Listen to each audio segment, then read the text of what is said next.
Get unlimited access to all of our CPE courses at www.teachucomp.com/unlimited CPE.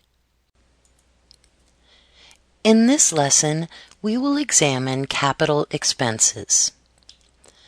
Some expenses associated with running a business may not simply be deducted and must be capitalized.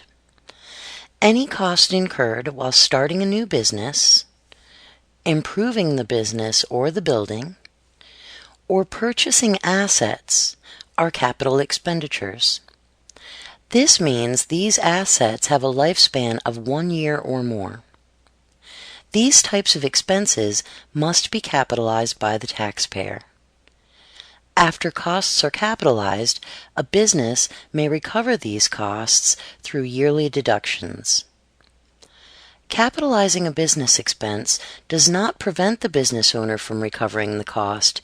It merely spreads the recovery over time. Like what you see? Get unlimited access to all of our CPE courses at www.teachucomp.com/unlimited CPE.